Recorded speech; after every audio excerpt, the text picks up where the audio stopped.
Black Star Network is here. Hold no punches! I'm real revolutionary right now. Support this man, Black Media. He makes sure that our stories are told.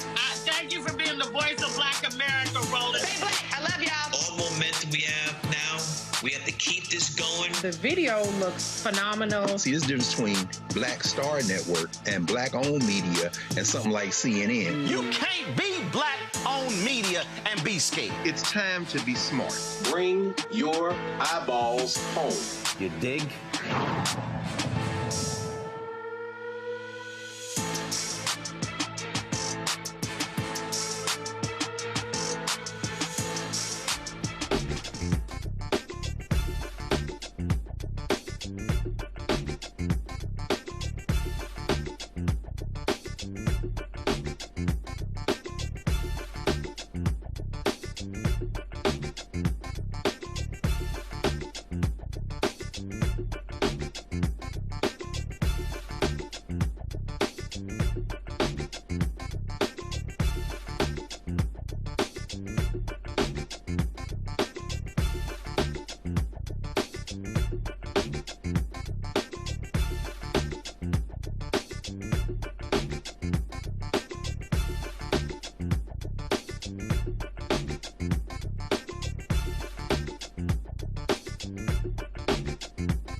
It's Monday, May 18th, 2026. I'm Greg Carr, sitting in for Roland. Here's what's coming up on Roland Martin Unfiltered, streaming live on the Black Star Network. The Supreme Court, they've injected themselves again. They are instructing lower courts to revisit a pair of cases concerning whether private individuals and groups can sue to enforce a key provision of the Voting Rights Act that prohibits discriminatory voting practices. We'll be speaking with Georgia Congresswoman Nikema Williams about Governor Brian Kemp's decision to inject himself into the election cycle and call a special section to redraw the state's political maps ahead of the 2028 election. Keisha Lance Bottoms is running for Georgia governor. She's the front runner right now, and she'll join us to discuss her campaign. An ICE agent has been charged with several counts of assault related to a Minneapolis shooting incident involving 2 Venezuelan immigrants. We'll also show you how Houston honored the late Sheila Jackson Lee at the International Airport in Houston. And we have a recap of Saturday's All Roads Lead to the South rally. You definitely don't want to miss that. Black Star Network was the only network on the ground for this major convening. It's time to bring the funk on Roland Martin Unfiltered, streaming live on the Black Star Network. Let's go. He's got it. Whatever the miss, he's on it. Whatever it is, he's got the scoop, the fact, the find. And when it breaks, he's right on time and it's rolling. Best believe he's knowing. Putting it down from sports to news to politics. With entertainment just for kicks, he's rolling. It's on go, y'all. It's Roland Martin, yeah. Rolling with Roland now. He's funk, he's fresh, he's real, the best, you know he's Roland Martin now.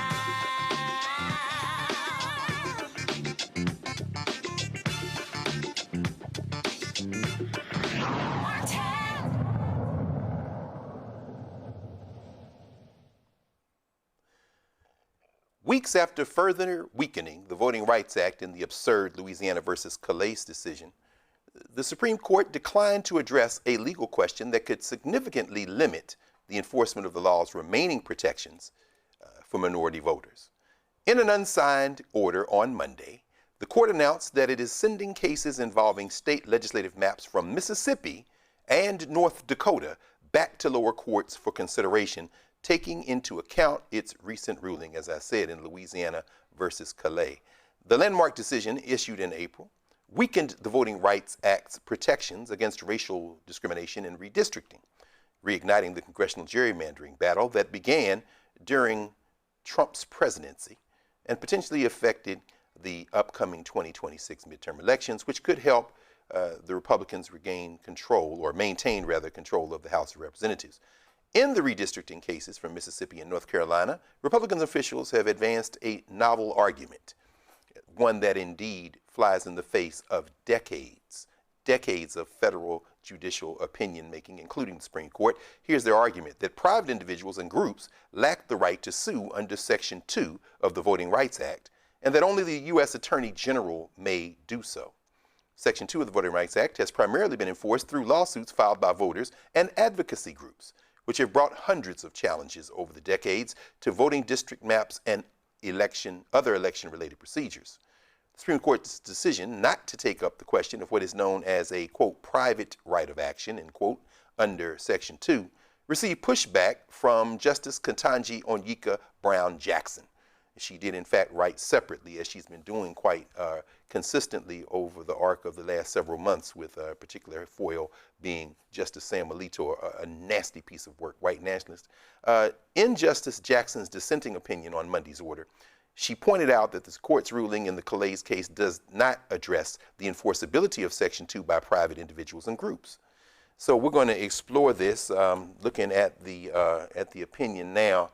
And it's hot off the press. It just happened this afternoon. So we're going to explore it with our regular Monday folks. Our good brother, Dr. Omokongo Dibinga, Senior, professional lecturer, School of International Services, the American University, and author of Lies About Black People, How to Combat Racists. and Sister Thelma Anderson, the creator of Public Opinion Court and author, Shut Up and Prosecute.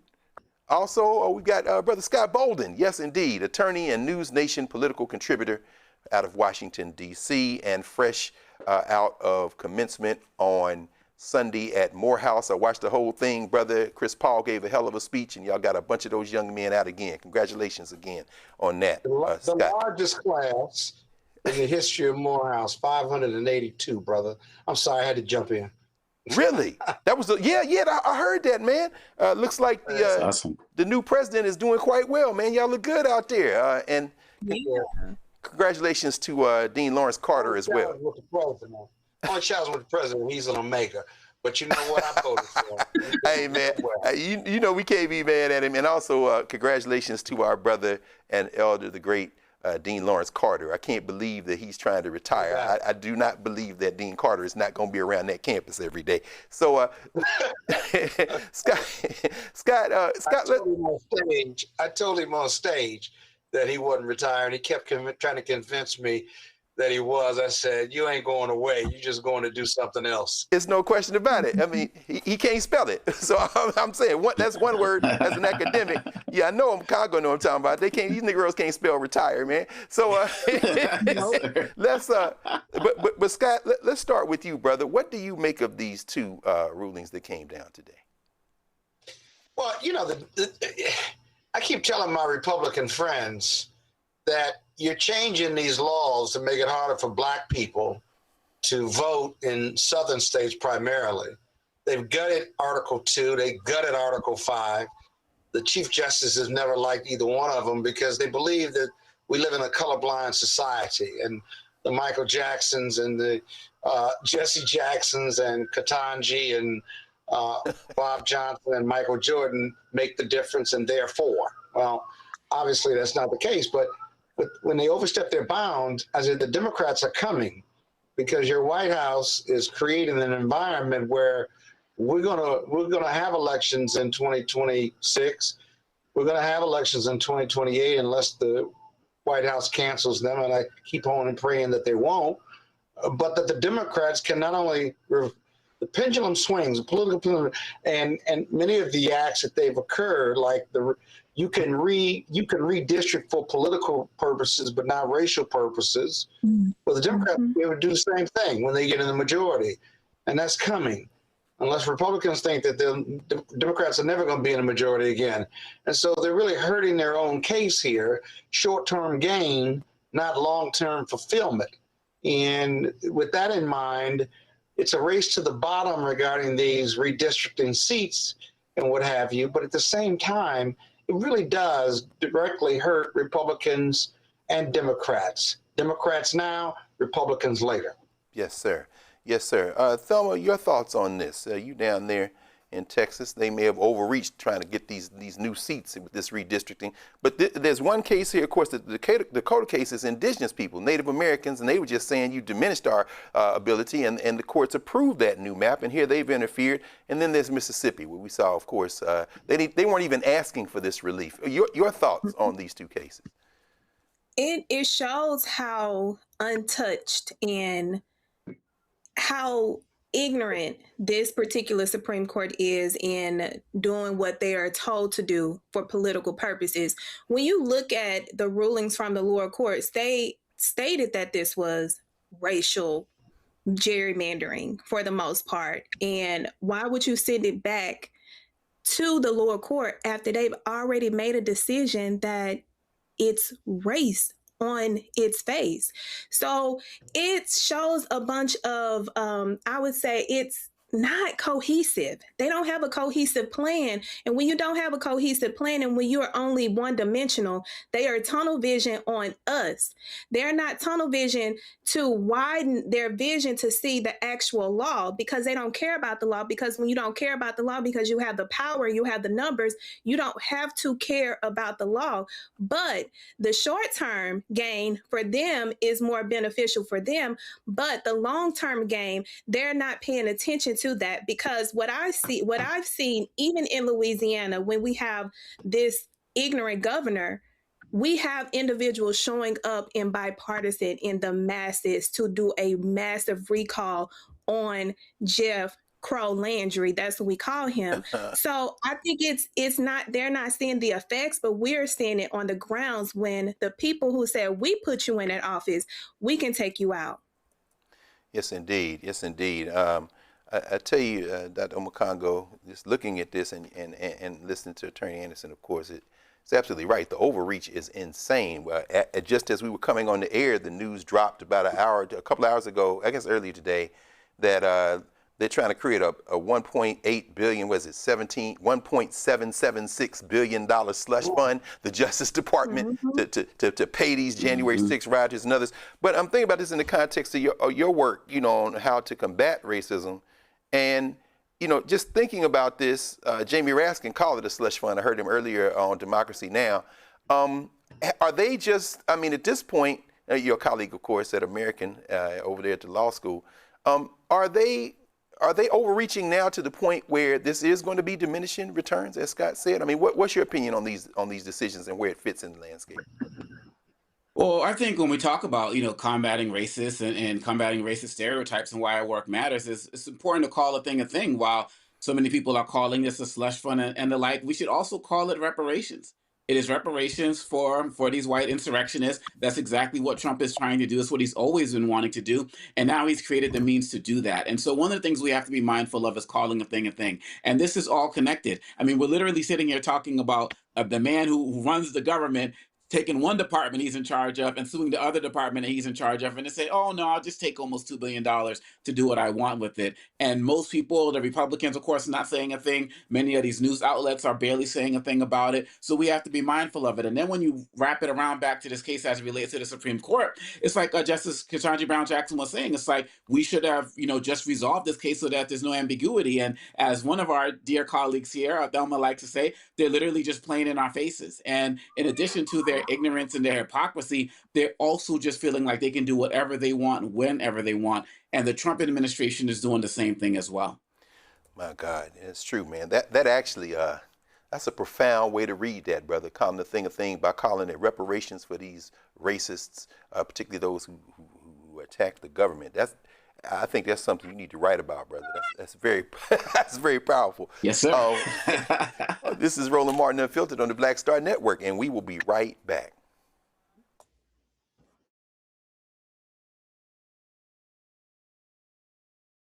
With medicine and science under attack, I want to keep you and your family informed and healthy. I'm Dr. Ebony Hilton, and I knew at the age of 8 that I wanted to be a doctor. So I studied hard and became the first African-American female anesthesiologist hired at the Medical University of South Carolina since its opening in 1824. And I always say I was made into a doctor, but I was born to be a mom. And as a new mom, wife, sister, daughter, and friend, I understand how frightening a medical crisis can be. I care for individuals on some of the worst days of their lives, and it's my mission to provide you with a safe space to gain clarity on issues affecting your mind, body, and soul. I recognize that there are health disparities, particularly as it pertains to race, and I want to help bridge the gap between you and your healthcare providers. Join me every Thursday for Second Opinion on the Black Star Network, where each week I'll invite experts from various medical fields to share the latest health news. We'll discuss topics such as the vaccine debate, mental and sexual health, medical bias, infertility, menopause, andropause, nutrition, and aging. Together with my medical colleagues, we aim to provide you with a second opinion. Don't miss it, Thursdays only on the Black Star Network. Hey, I'm TD Jakes, and you are watching the Black Star Network.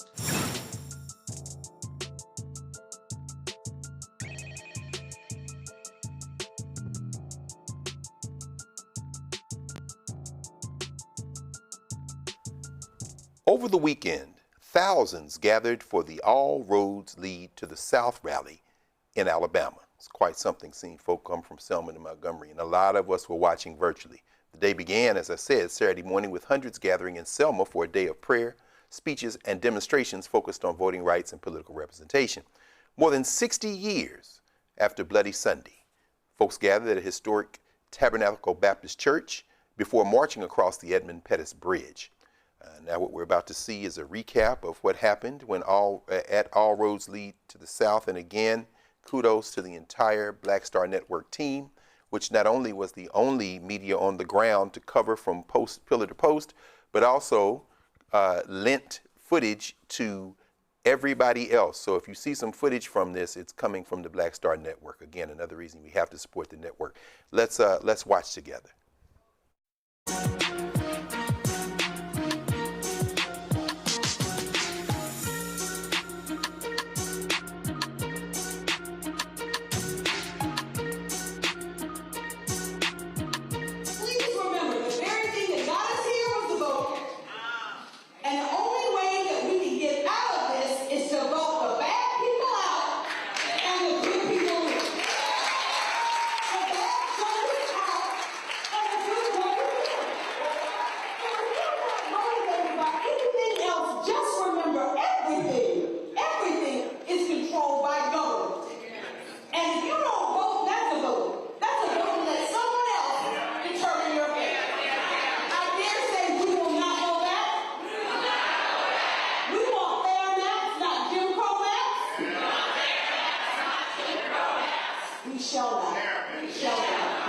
Without shame, their intention is to control the nation against the will of its people, to steal our agency, our right to fair representation, and our votes. Never. Some people said, not now. It ain't our time. Some people said, God would handle it, just pray. But as the prophet Fanny Rima said, you can pray and pray until you fight. But if you don't get up and try to do something, God is not going to put it in your life. Mother, brothers and sisters, because Mama would tell us often, God ain't gonna come down here and fix it for you. We forget that in the book of Genesis, God told Adam and gave him dominion over the earth to fix what is wrong and make it right.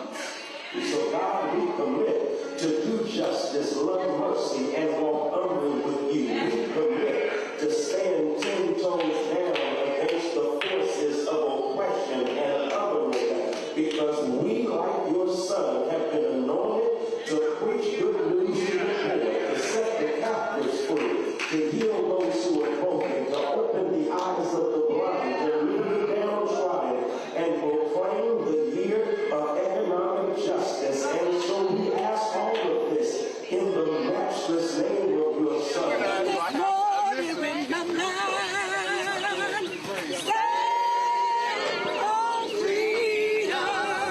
I woke up this morning with my mind.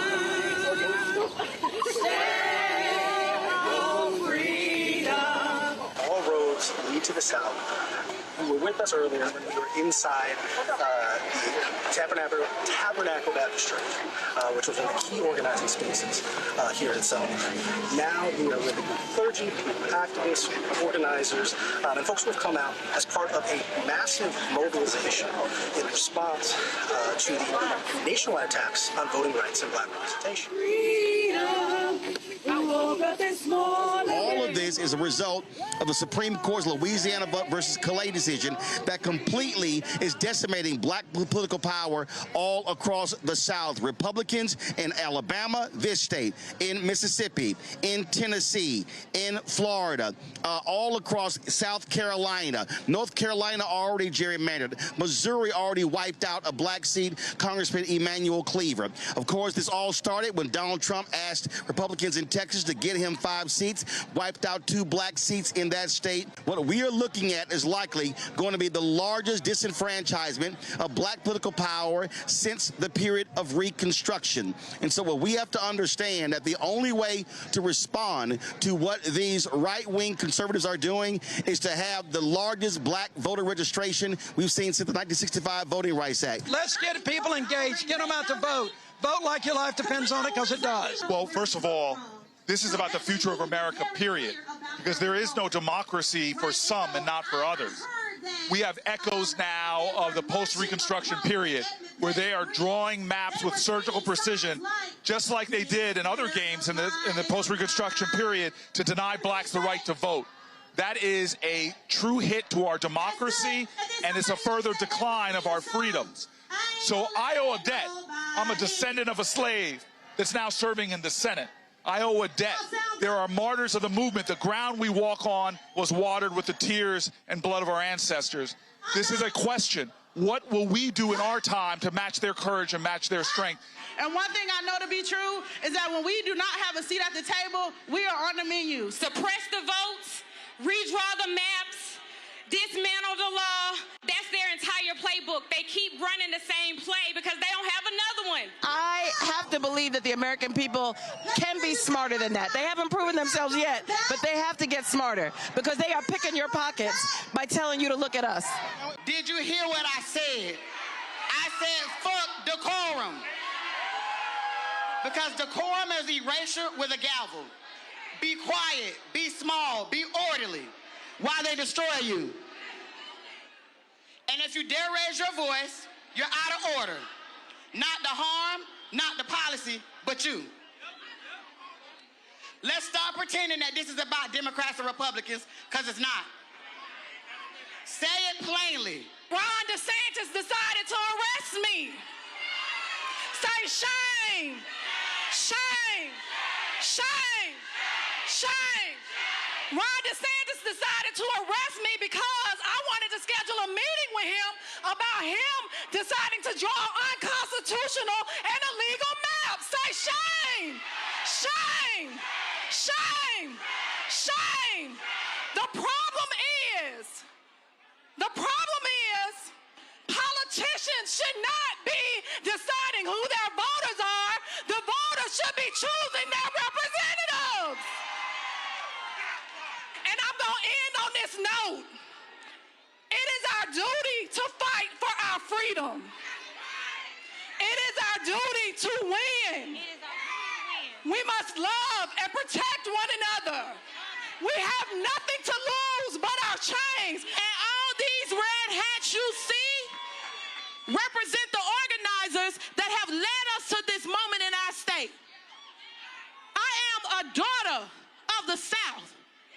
I am from Tennessee, the state that rushed, almost broke a leg to redraw the maps and make them more racist like they needed help. But let me tell y'all something. I didn't bring my black ass all the way to Alabama to talk about no goddamn maps. I didn't come all the way to Alabama to talk about no politicians. Because it's the same play that they've run before. After slavery ended and black people began building political power during Reconstruction, backlash came quickly. Laws were rewritten. Political systems were reshaped and structures of racial control were built to maintain political power, all of which we see happening today.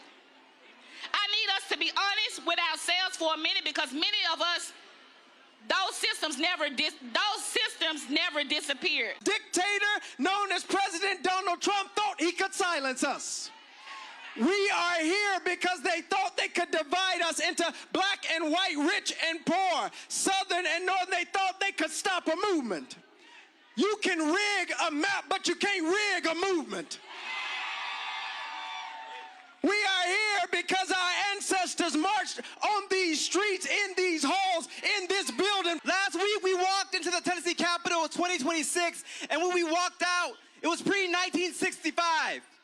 We walked out of a Capitol Klan rally with Chief Grand Wizard Cameron Sexton and Governor Bill Lee.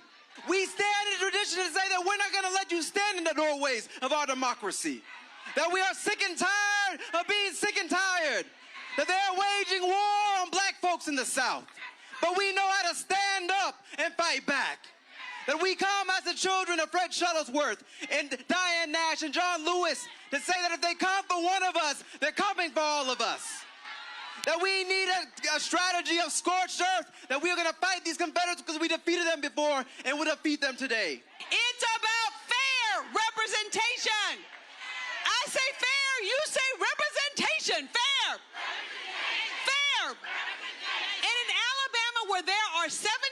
and we are 28% of the vote, African Americans, that means 2 seats. What do I say? 2, you say seats. 2.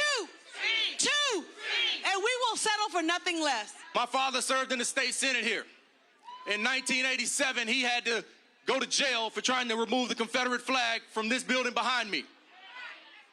That flag flew into the 90s. Other Confederate flags flew on this property through 2015. And in 2021, the legislature was back up to those same tricks, drawing congressional districts that discriminated against black people in how they drew them. Now, that's not just my word you have to take for that. 3 Republican-appointed judges, 2 by Donald Trump himself, made that determination. And we know that when they come to decimate black political power, we stand together or we fall together. This is one country, one destiny. So we are going to go out, we're going to mobilize, we're going to organize, we're going to vote because we know our lives depend on it. I'm closing it out with the words of John Lewis. The last time he was on the bridge in Selma, Alabama, his body was riddled with cancer, but his voice was strong. He told us what we have to do. We must never give up. We must never give in. We must keep the faith. My 9-year-old daughter and my 7-year-old son, thanks to the awful decision of these political hacks on the Supreme Court, my 9-year-old and my 7-year-old now have less voter protection than their dad did growing up at their age. And that makes me angry enough to show up again and again and again and again. Are you ready to fight? Prices of 22 million Americans, the same folk who stole your doctors are now trying to doctor the lines so you cannot hold them accountable. But we've got something for them. Come November, we're going to show up like we've never showed up before. I often say that a vote is a kind of prayer for the world we desire for ourselves and our children. And our prayers are strongest when we pray together. The black church mobilizes itself.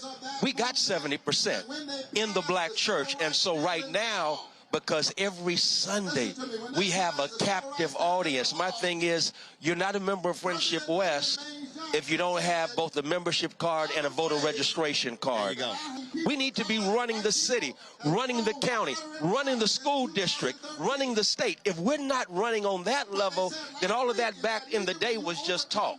And as far as I'm concerned, it means nothing now. There was no democracy in America until every human being born here was guaranteed and protected the right to vote. But we know what happened after those bus boycotts. And we know what happened on the trail to make sure that we got that legislation passed. Because with every expansion, there is an attempt at regression. This Supreme Court, under Justice Roberts, is part of that long history of regression and repression in America. What do we do in this moment? I feel helpless. What action can I take? It is time for the North to pull up to the South. It is time for New York to pull up to Alabama. It is time for all of us to come to Georgia, to Louisiana, to Tennessee, to Mississippi, and let them know exactly what they have uncorked with this injustice. They think they can draw us out of power. They do not know the sleeping giant that they just awakened. Because it is not a coincidence, and our whole... Oh, I think it's so important, because you know what? People might not remember what you've said, people might not remember what you do, but they remember how you make them feel. And when we travel, and when we fight, and we stand up, people feel like someone's fighting for you. And that's why I'm out here. I'm not being performative. I'm not being a show horse. I want to be the pace horse, the person that paces the fight, the person that's out front. No matter what the cause is, we have to galvanize. A more just America is possible, but only if we organize for it, only if we fight for it, only if we vote for it, and we will. The system is working just like they designed it. We got to break it. We got to overwhelm it with votes so we can break what is happening.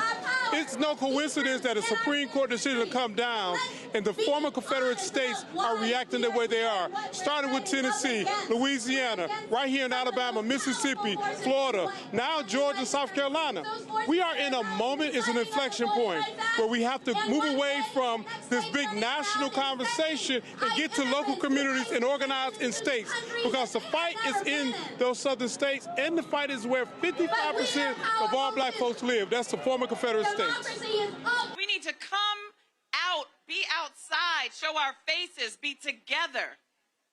When I stood in the well of the Supreme Court with the support of an amazing staff and amplified the voices of black Louisianans, I was trying to convince 9 justices that black people deserve an equally weighted vote, that black people's right to vote secures democracy for everyone. And they did not take the invitation.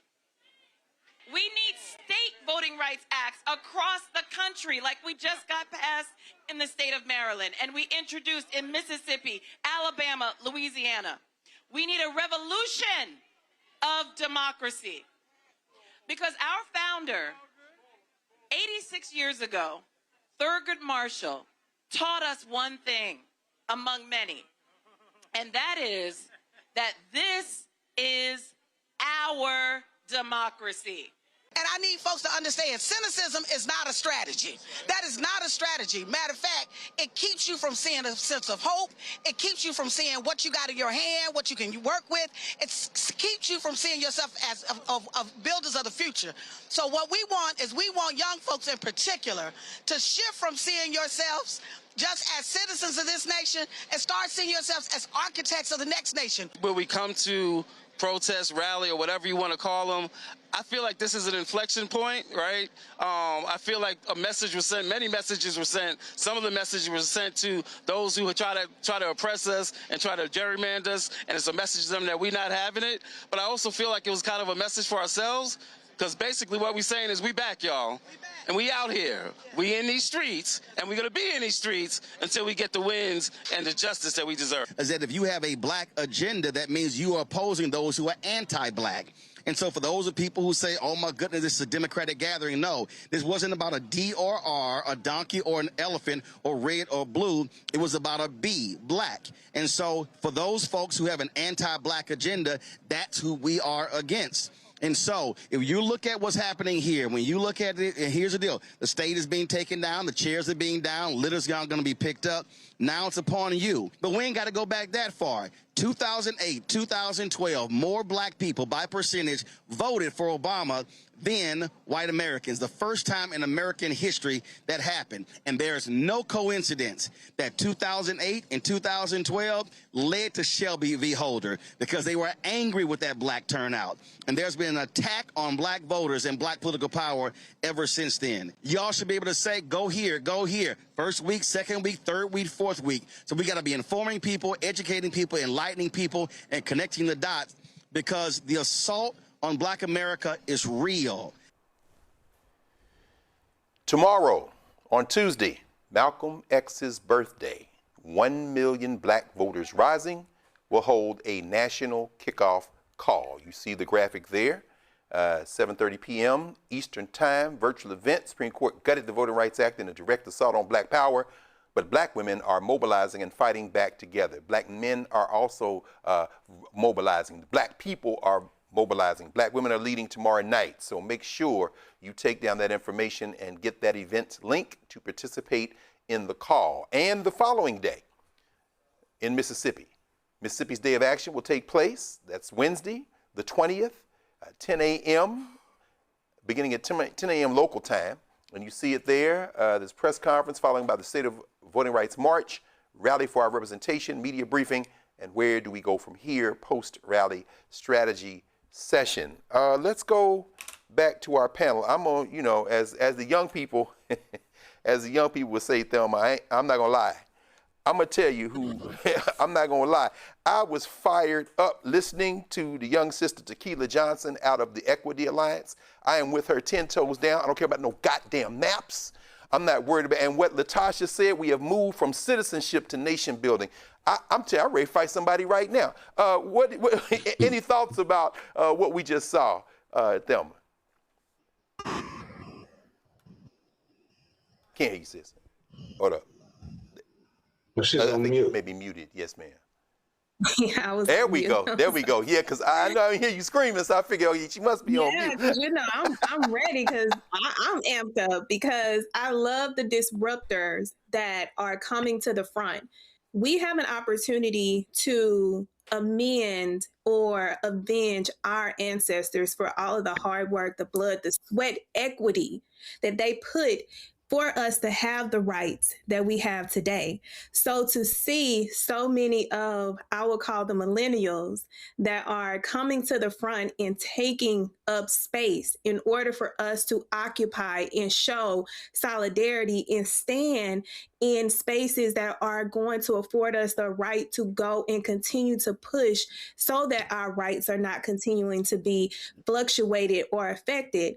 I'm the one person that everybody know I have no banter. When you come for us, yes, it's lights out. I'm coming for your neck. I ain't stopping at your neck, but I'm coming for your neck because one thing you and I do, we don't bother people. We mind our business. But when you come into our business and our business of our rights, we're going to show you better than we can tell you. Now, all y'all did was wake us up. Now, y'all gonna stay asleep because we're gonna put y'all to sleep with how we show up in numbers to take you out and put you back in your place. But that's the thing, we don't bother people, but this weekend showed them, hey, you nuck and we gonna buck.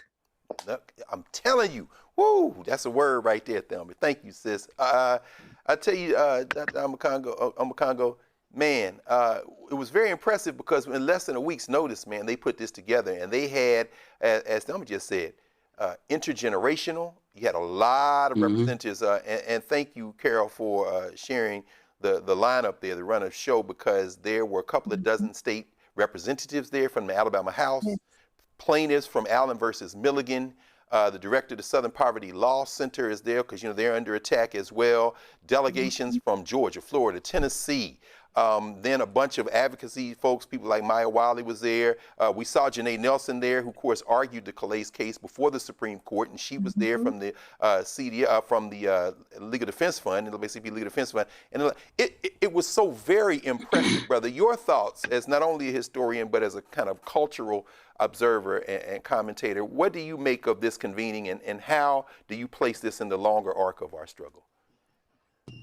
Well, the quickness with which this came together, it also had me thinking of what many folks did, Roland, Angela Rye, many of us were a part of it as well. When we have that 24 hours of news coverage, you know, just talking about, you know, the state of America, state of Black America, you know, a few months ago, and that came together so quickly. It shows what happens when we take advantage of the power that we know we have, when we stop focusing on being in our own particular spaces and just come together. And so it was beautiful. It was emotional to watch.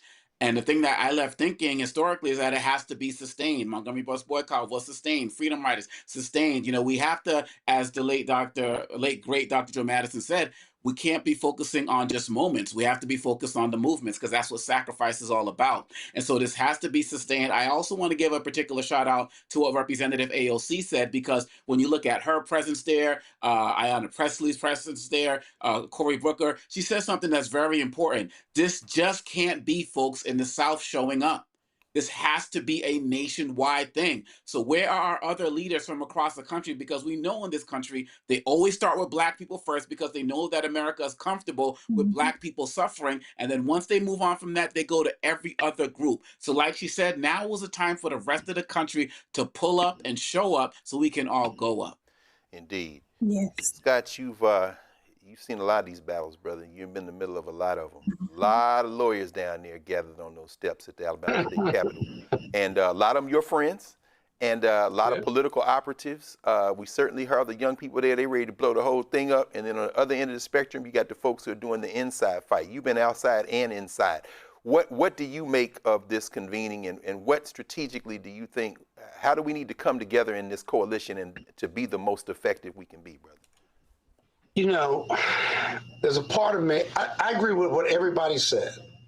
And I agree with the marching, and I agree with the rallies, and I agree with them putting it together in a several days' notice. I agree with everything your panelists have said. I agree with everything that was said in that 20-minute piece. But it don't matter. None of that matters, right? Because unless you can mobilize, educate millions of Black voters who are the least, the lost, and the left out, who are not the super voters, but the ones most affected by the gutting of Article 2 and Article 5 of the Voting Rights Act, and you make them feel the way we feel as educated voters. We've intellectualized our votes, but they don't have intellectual, they haven't intellectualized their votes. They're trying to make it day to day. And the inflation and economics and gas and just the day-to-day operations of the working class, working poor, even the middle class, who don't see votes making a difference, don't see elected officials making a difference. We got to convince them to vote like they've never done before. We got to get them to the polls, and we got to make a difference. That's a heavy lift for Black America. That's given the state of Black America, the health and economic disparities between our communities and other communities. That's a heavy, heavy lift. And my biggest concern is that that lift is too heavy. I hope I'm proven wrong, if you will. We need the courtrooms, and we need the courts to fight in the courts behind us. And we need to be on the streets, right? We need to register and educate, right? And deliver people. And corporations need to be financing these efforts. Because if you don't believe in registering people to vote, you don't believe in America. But it's a lot. And to be honest with you, our voting record doesn't say we're ready to vote like there's no tomorrow. Because the majority of African-American voters, at least based on research and data, we haven't voted like that since Barack Obama, right? That's right. Is this enough to get them out to vote? That's right. That's all I'm saying. I'm not throwing water on the movement or the effort. I'm being cautious. I'm being cautious from this tale that we can turn this around and get Democrats in the House. I think we get Democrats in the House, maybe not the Senate, and then we have some political power to go with the street movement. We get that done, then we got a shot. Short of that, right, we got a good fight, but is it a light at the end of the tunnel? And Black America and our Black communities, those registered and unregistered, have to prove to us that the work that we're doing right now, everyone on that video, that it won't be work in vain. They got to step up. Not for us, not for the ones who are leading the fight. They got to step up for America so that our work, our collective work, is not in vain. And that's what I think about it when I see the rally. I'm all for it, right? But I'm cautiously optimistic about it because this is one where we can easily fail. We can fail each other. We got to get the right hook. No question. Those are my best thoughts. No question, brother. And that's a necessary leavening. We, like you said, the rally is over. Now the work begins. That's a very, very important point, brother. Thank you, Scott. We're going to take a break right here. Oh, no, go ahead. What does nuck and tuck mean? I missed that. What does nuck and tuck mean? No, go on and help him again. Help him again. If you buck. If you buck is an Atlanta hymn. This is an Atlanta hymn. It's a Negro spiritual. It is a Negro spiritual. If you play with us, we gonna show you better than we can tell you. So don't nuck, which means don't make any false moves. And we ain't gonna have to give it to you in the back end. Yeah, so it's Nuck If You Buck. It's a Negro spiritual from Atlanta. It came from Atlanta, but it's countrywide though, wouldn't you say, Yes, Thelma? it's So worldwide. Scott, I'm sure you all have had some of those moments at the Capitol House and others where somebody came up in there trying to buck, and they got a nuck. So nuck if you buck. If you gonna buck, I think our generation, Scott, might have said if you're feeling froggy, jump. So but there ain't an opportunity. Exactly. All right, y'all. An opportunity. Yes, sir. We'll be back in a moment.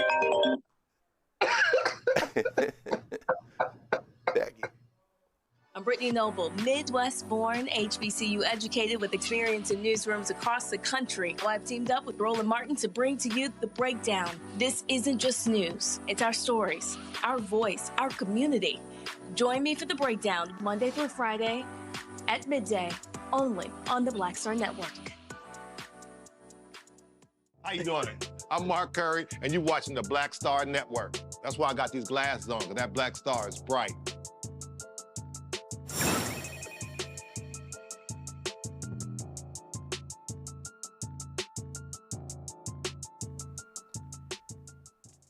All right, coming up right now on Roland Martin Unfiltered, let's take a moment to think about our recent ancestor, the late Congresswoman Sheila Jackson Lee. She gets honored, and in a moment we'll be talking with Keisha Lance Bottoms, who's running for governor of Georgia. Your support's critical to what we do. You can support us via Cash App using the Stripe code in the bottom left-hand corner. You can also help us with credit cards. Use the same thing. PayPal's R Martin Unfiltered. Venmo is RM Unfiltered. Zelle at RolandSMartin.com. Rolling at RolandMartinUnfiltered.com. If you're old school, and we know we have a lot of old school supporters by the mail that comes in here, you can send checks and money orders. Don't do like my mama used to do, which is fold up them bills in the paper, typing paper or something, and put it in. No, don't send the cash money through the mail. But the other things you can send them. Payable to Roland Martin Unfiltered, P.O. Box 57196, Washington, D.C. 20037-0196. Stay with us in a moment. Oh, okay. So we'll continue. Let's look at this in Houston Terminal E at Bush Intercontinental Airport. Forgive me for cursing there. It's officially been renamed to honor late Congresswoman Sheila Jackson Lee. Jackson Lee spent nearly 30 years in Congress representing Texas's 18th congressional district and was well known in Houston and across the nation for her efforts to advance civil rights. She also led efforts to make Juneteenth a federal holiday. Also, she took up the mantle after the late John Conyers to push for the passage of H.R. 40, the reparations legislation. Very important figure. I was talking about her the other night with Brother Demario Solomon Simmons, one of our regular panelists here on Roland Martin and one of the Unfiltered and one of the real proponents for reparations out of Tulsa, Oklahoma. Representative Jackson Lee's husband, Dr. Elwin Lee, thanked everyone who made the renaming possible. Wow. To look out and see this crowd. Amazing. Absolutely amazing. Y'all mind if I take a picture? I want to remember this.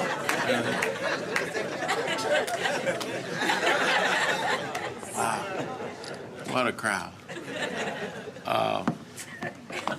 Listen, first of all, Jason's remarks were so great, I want to say ditto.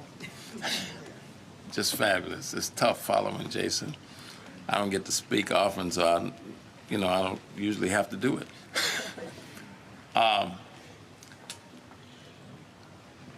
I want to first thank everybody he thanked.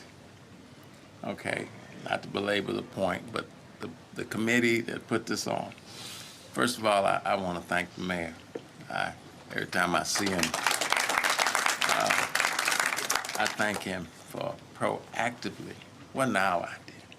It was his idea to have Sheila lie and stay. It was his idea. And I thank the council members, but I know it still wouldn't happen without the mayor. So I want to thank him especially. We'd be riding along and get a call, and she'd see a problem. She'd say, "Stop, pull over, gotta go, gotta go." And she did that internationally. I think, I forget the congressperson's said on the floor of the House that they were on a CODEL, a congressional trip abroad, and they got back here, and she got word that there was some problem going on. It was either India or Pakistan. She said, "Well, I gotta go." She said, "You can't go. You can't go. That's not arranged." She said, "That's all right. I'm just going on a regular flight." And she left to go right there. That was Sheila. And that's why it's so appropriate for her name to be on this international airport, because Sheila really was a global citizen and a global advocate. She really was. Here, take this. I don't know what to do with it. She really was. And, you know, I would be at home and holidays and income baskets and things from the president of this and the king of this and the prime minister of that. And I would just be in awe. I would literally be in awe. And she went to all these countries, but she didn't just go. She went with a purpose. That's right. She met people so that she could help people from our area. And when people had issues all over the world, they would call her, and she could get it done. She could get it done. I saw it. I mean, when Prime Minister started calling one, I won't name who it was, asking her on political issues, I said, wow, it's like that. And so she really did have it like that. She did. She didn't wear it on her sleeve, but she did. She helped people move around out of difficult situations. And so she was just literally unbelievable. And since her passing, people are constantly telling me stories after stories after stories. And my admiration and love and affection and just grows and grows at the greatness of Sheila Jackson Lee. So, in closing of my brief remarks, I say brief because my son is watching me. I know he's telling me, shut it down, Dad. Again, I want to thank all of you for this event, for all you did to help her all those years, and we are very appreciative. Thank you very much. Beautiful words there. The ancient Egyptians would say good speech. Representative Jackson Lee joined the ancestors in July 2024, a little more than a month after announcing she had been diagnosed with pancreatic cancer. Very highly appropriate to have that international week named for her. We will be right back after a brief break here on Roland Martin Unfiltered on the Black Star Network. Back in a moment. This week at the Black Table, we discuss a place, an idea, a dream, and a reality that everybody on the planet should know about. A place called Mound Bayou. What about black people creating their own country, not from the outside in, but from the inside out? That's next on the Black Table, right here on the Black Star Network. Hi, I'm Swing Cash, Basketball Hall of Famer, and you're watching Black Star Network.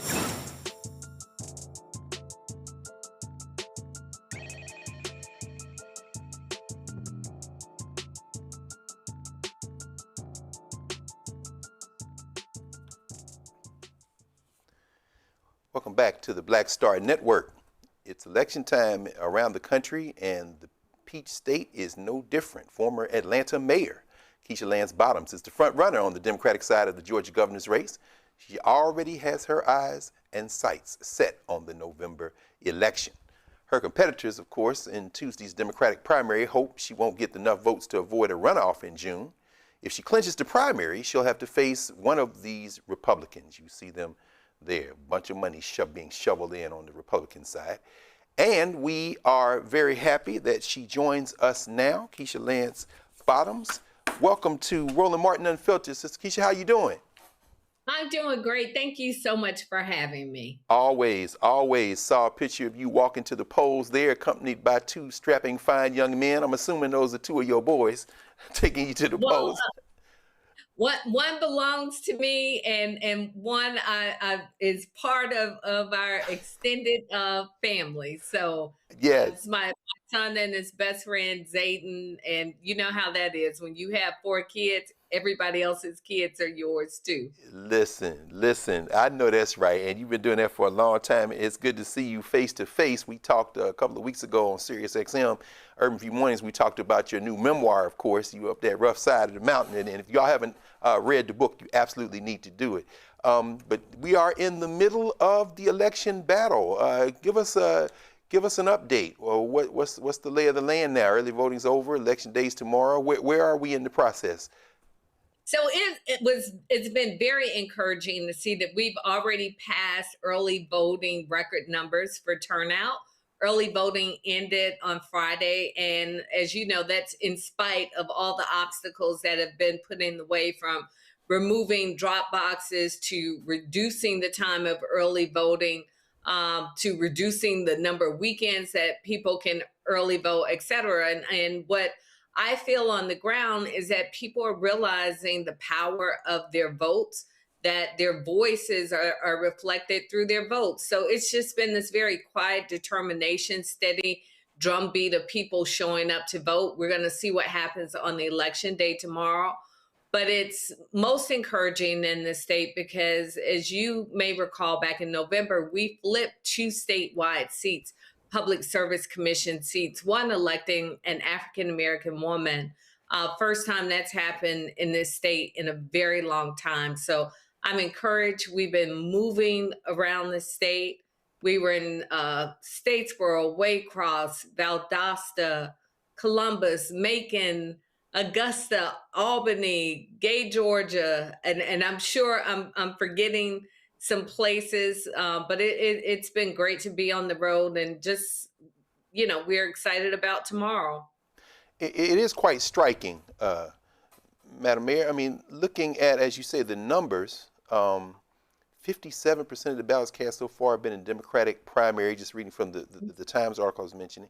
And as you said, it's outpaced the 2022 primary election by almost 20%, by a fifth. And, we're talking about all this gerrymandering stuff. We certainly see Governor Kemp trying to inject himself in this thing on the Republican side, at least when it comes to the Senate seat. But the numbers do seem very encouraging. I mean, we've been talking a lot about gerrymander, but for folks who I'm assuming everybody knows, but then again, I've had to answer a few questions over the last couple of weeks by people who might not be clear about this.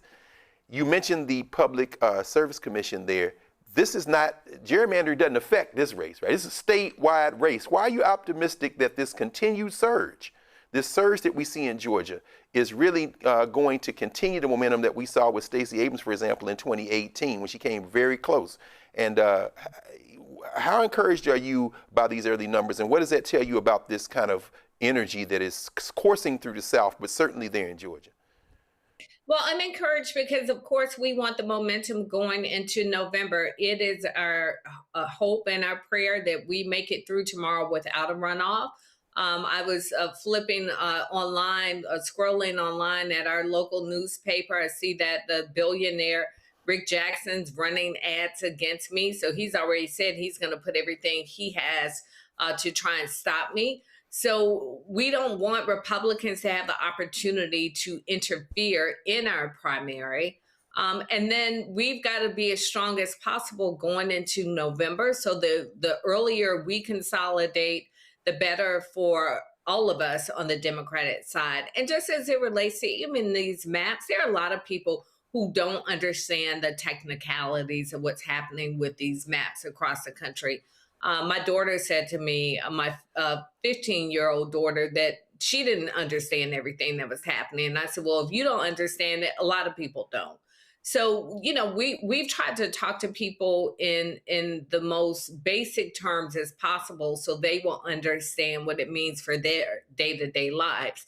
We released a voting plan last week named after Congressman John Lewis, who was my congressman, Senator Leroy Johnson, who was the first Black senator in Georgia to sit after Reconstruction, to be seated after Reconstruction. In that, I've talked about vetoing maps that dilute minority participation, also extending the ability for people to present legitimate identification in order to be able to register to vote, to have same day voter registration in this state, and a number of other things that we think can help us strengthen the right to vote in this state. But at the end of the day, Republicans are going back into session in Georgia. Governor Kemp has called a special session. It's not a whole lot that we can do to stop what will happen this year. But at the end of the day, the power is in our vote. And there is an opportunity for any changes that come this year to be changed come January, when, God willing, I'm elected governor and we're able to flip some of these House and Senate seats in our state.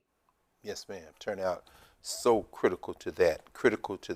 I want to ask you to comment on any of the folks that are running against you, but I will note that one of the people who's trying to make a case in the Democratic primary is actually a Republican, who he said, because as a former Republican, but Jeff Duncan. But we're starting to see this around the country. Some of these folks trying to maybe think maybe they're going to get ahead of what apparently is going to be a very heavy anti-Republican vote across the country, either trying to run as independents or switch to Democrats.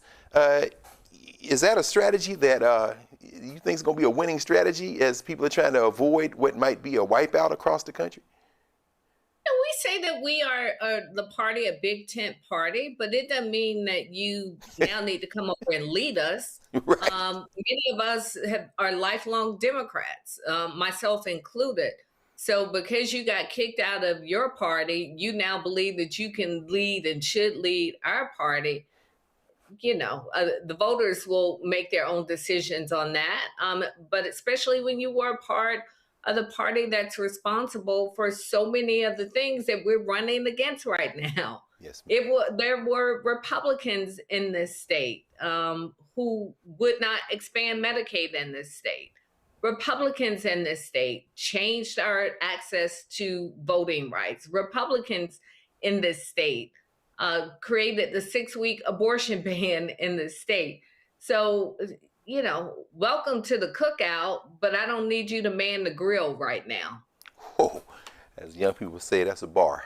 In fact, that's a bar right there. Let's open it up, if you don't mind, Sister Lance Bottoms, to our panel to ask you a few questions while we have you for a minute. Dr. Omekongo Dibinga, you first with us, Sister Keisha Lance Bottoms. Well, first of all, Mayor Bottoms, congratulations on your continued success and just your incredible career devoted to the community. We hear so much in these elections that the word of the day is affordability. But I would like to know, what other issues are you hearing about as you're talking to residents of Georgia? Yeah, affordability is that number one issue that we're hearing. Also, again, this refusal to expand Medicaid.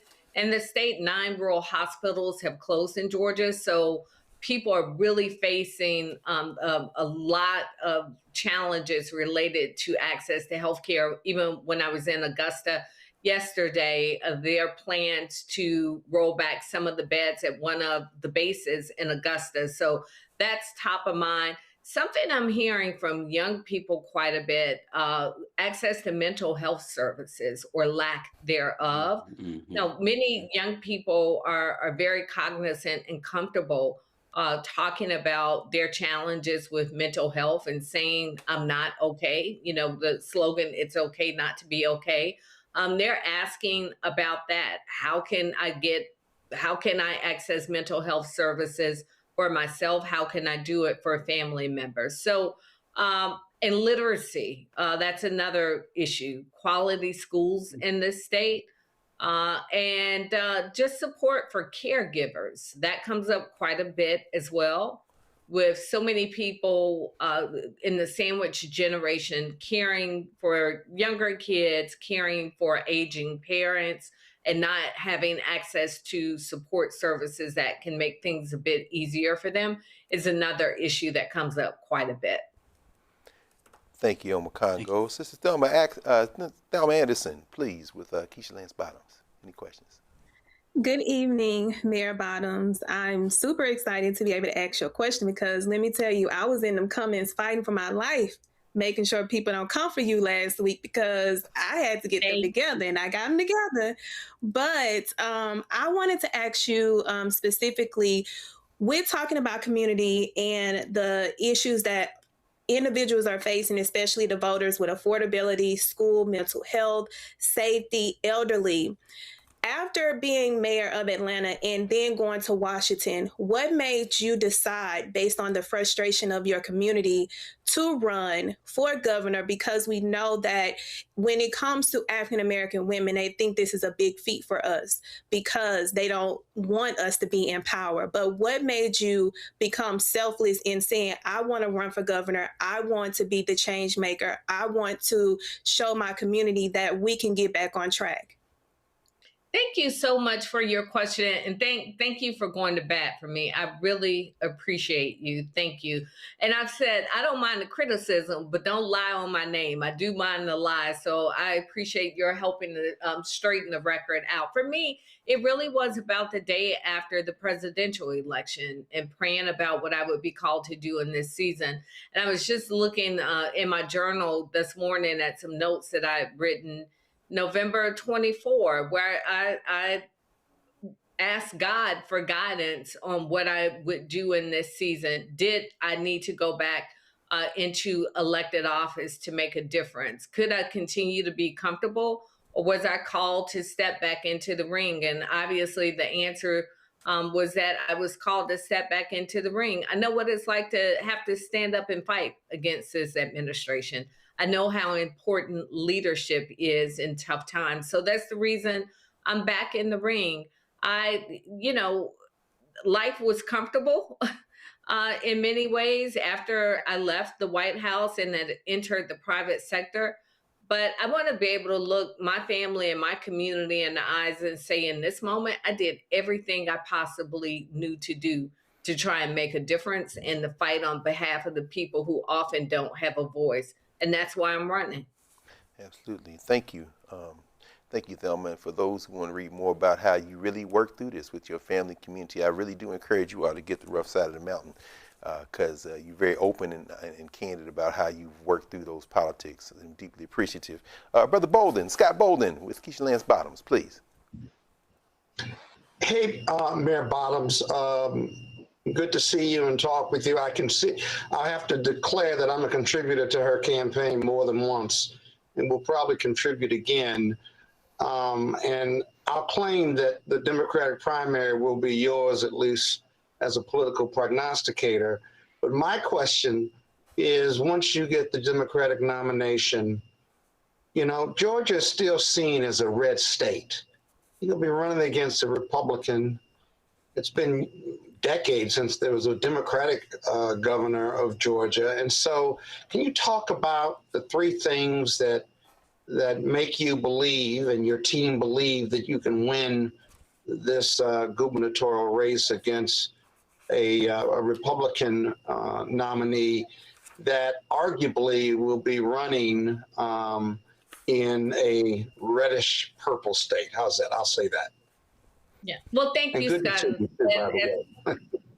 As always, I'm appreciative of your support, and for everybody who's not in Georgia, you can still support from afar. That's right. I'll tell you, Scott, what we know is that right now, Georgia is solidly purple. It's the reason we currently have a Republican governor and we have 2 senators who are Democrats. So I would put us more in the purple category, trending blue.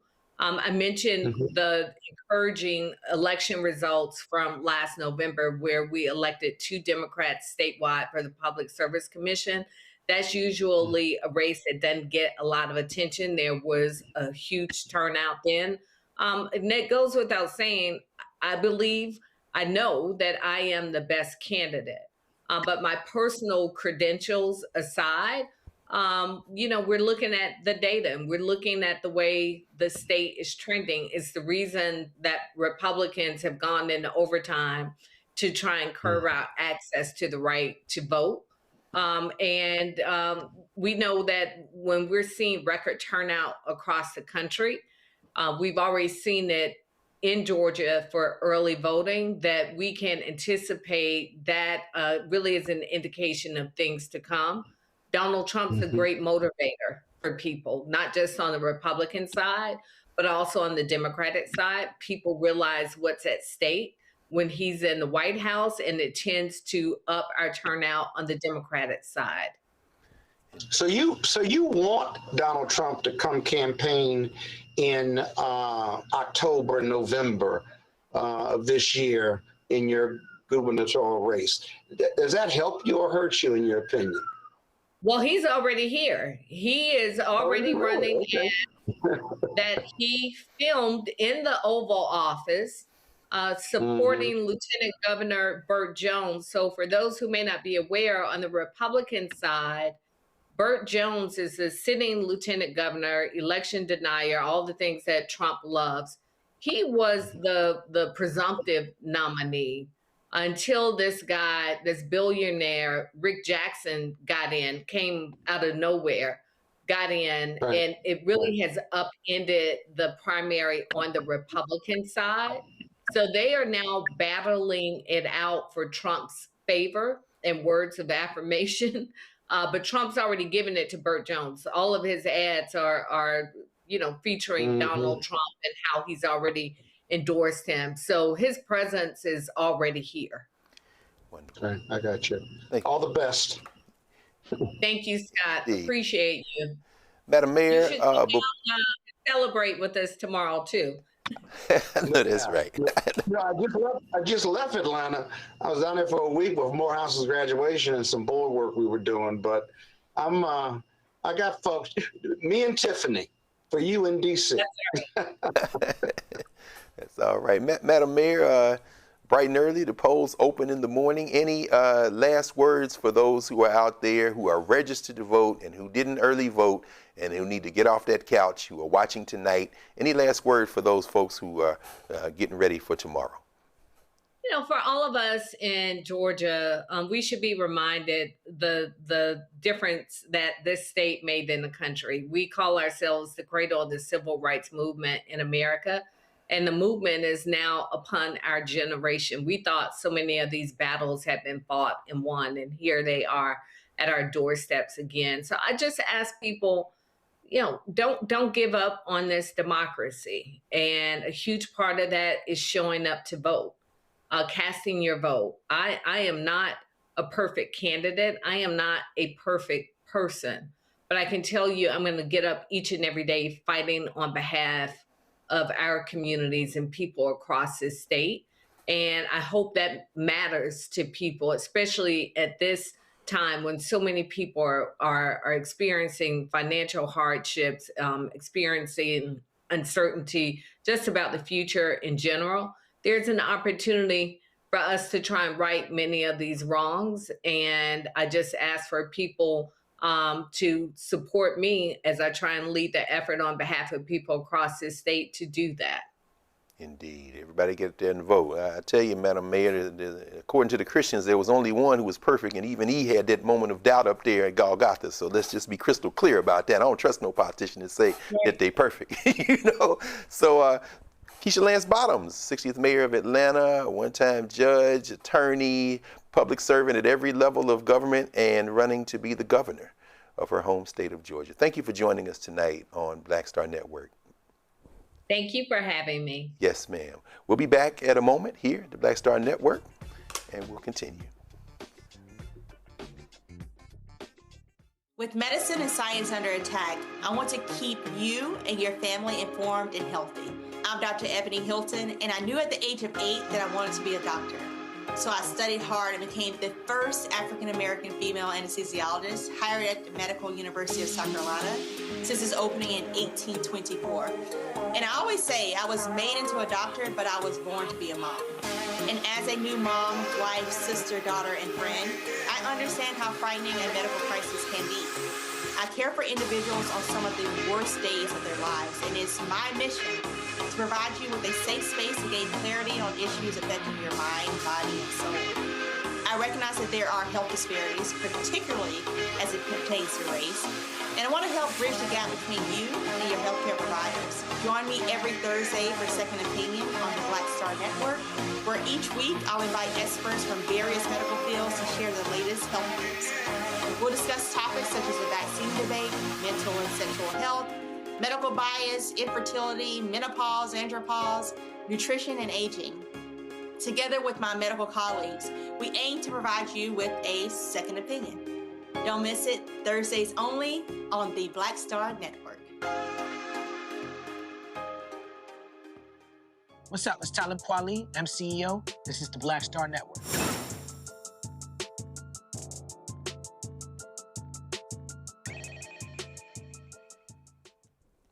All right. We thank former Mayor Keisha Lance Bottoms for joining us. And this week, in addition to Georgia, there are several other states holding primary elections.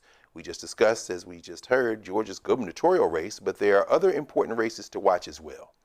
Georgia is one of the most crucial battlegrounds where high-stakes contests for both the House and Senate could significantly impact key midterm elections. Voters in Alabama, Idaho, Kentucky, Oregon, and Pennsylvania also head to the polls tomorrow. The results may also serve as a measure of Trump's influence over the Republican Party, especially following a Louisiana primary over the weekend that highlighted the risks of challenging him. In Louisiana, kind of nasty piece of work there. Senator Bill Cassidy, remember him, the medical doctor who said he shouldn't have voted for Bobby Kennedy Jr., but you were standing up and saluting the MAGA flag, weren't you, Senator? Well, he lost the GOP Senate primary to a Trump-backed candidate after voting against Trump during his second impeachment. So, yeah, there's a lot going on. We see Thomas Massey under attack in Kentucky as Donald Trump continues to rally the white nationalist party. Thelma, these primaries that are going on all over the country, particularly given what we just saw out of Alabama and listening there to Mayor Keisha Lance Bottoms, you know, if we get out there and participate, do you have some hope that perhaps we can have some kind of impact on what is clearly an all-hands-on-deck moment for the white nationalists of the Republican Party? Absolutely. I, without a shadow of a doubt, think that we will have the impact that we deserve by mobilizing and making sure that we get to the polls. When I speak specifically of Louisiana, and even though this is not an election, when we're talking about the recall, when I'm seeing bipartisan, Black, white, Hispanic, Asian, all nationalities showing up to sign a recall petition because they are sick and tired of being sick and tired. That shows me that we can get to the polls and also vote these people out, because this is not what democracy is. This is not what this country stands for today outside of who is in the White House. We don't stand for that. So when I'm looking at these primaries and having hope, yes, I have hope, but with hope, we got to do the work. We got to be the voices behind the initiatives, pushing the stories, pushing the candidates, pushing the information so that individuals can be informed, educated, and equipped when we are going to the polls to make sure that we are voting the right people in and the wrong people have to go. Absolutely, absolutely. Dr. Omekongo, yeah, it's Alabama's lined up, and people just really seem to be, too many people just conceding that these are red states. They're not red states. They're under-organized states, and certainly now there's this talk around the country, people saying we shouldn't be sending our children to these SEC schools to play sports. It's very interesting how the climate is changing. How, in your mind, is tomorrow's primary, how do those primaries play into this talk that is rising in the country that we absolutely have to get involved in this? Well, Roland says on the show regularly that if we vote our numbers, so many of these states that are red will might flip blue, but at least would go purple. And so it's really a numbers game as it relates to us. The great Bayard Rustin said, we protested because we didn't have the right to vote. Once you have the right to vote, you don't need to protest. And so we kind of going off of what was said earlier from Scott about, his skepticism or concern about whether these rallies will do anything. It's supposed to be both and, not either or. We're supposed to get out the protest to motivate more people to get out and vote. And we have to be able to see this now. Yes, there are a lot of disaffected white people and people upset with Trump and, him saying, I don't care about people's finances and the like. But we have seen time and time again that many white people will not vote Democrat and won't vote for black people. And so we have to rely on us. And connecting with what you're talking about, this national movement, about where we are right now, talking about the players in SEC schools, my issue with that is, I agree that should be an issue, but why just the black athletes? Like, why do we have to just put it on them? What about the white athletes? What about the indigenous one? And on top of that, why just the college athletes? What about the professionals? Anyone hollering at the Memphis Grizzlies about why they playing there? What about entertainers? What, these big time musicians? What about conferences? This needs to be an all hands on deck approach. I mean, we can go back to Marlon Brando making, anti-racist comments about anti-racism way back in the day, sending an indigenous woman to accept awards for him. I mean, we can't just expect only black people to stand up in this moment. That's not how we got here. Of course, we have always been the leaders of this fight, but other people have to get involved as partners. And so I think it's not fair to just put it on these black college athletes. Everybody should have skin in the game as it relates to protesting these schools, including the fans that go to the games and support them as well. Absolutely. I'm glad you raised that. The National Bar Association is meeting in July in Nashville, my hometown. So they may not be able to cancel that, but there ought to be some hell raised in Music City in the summer. I mean, that's a very expansive read of that, and I think that's dead on the money. Yes. So you're watching Roland Martin Unfiltered here on the Black Star Network, and we will be right back.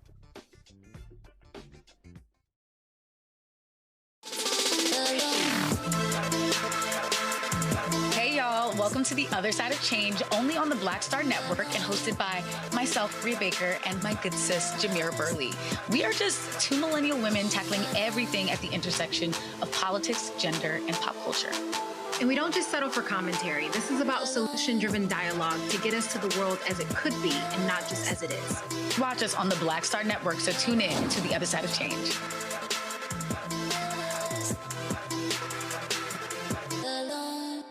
On a next, A Balanced Life with me, Dr. Jackie, a relationship that we have to have.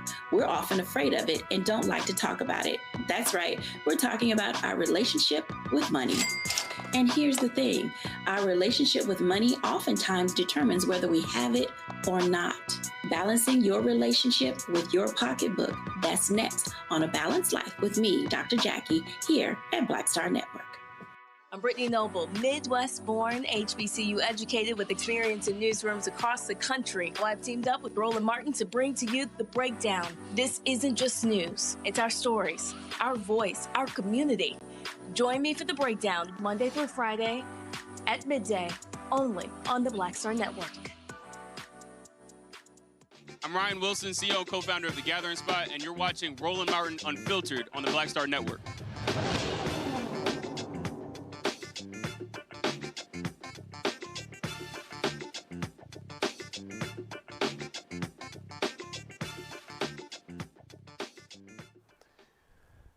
Welcome back to the Black Star Network, Roland Martin Unfiltered. We are going to stay in the Peach State, stay in the South in general, and Georgia in particular. And now we are going to turn our attention to the term-limited white nationalist governor of Georgia, Brian Kemp. He's called a special legislative session for next month to redraw the state's electoral maps and address voting system issues following, well, what he calls voting system issues, following the Supreme Court's Calais decision, which we've talked about a couple of times tonight, which limited the use of race as a predominant factor in redistricting and effectively altered protections under the Voting Rights Act. The session is scheduled to begin on June 17th, one day after the scheduled runoffs for the May 19th primary election.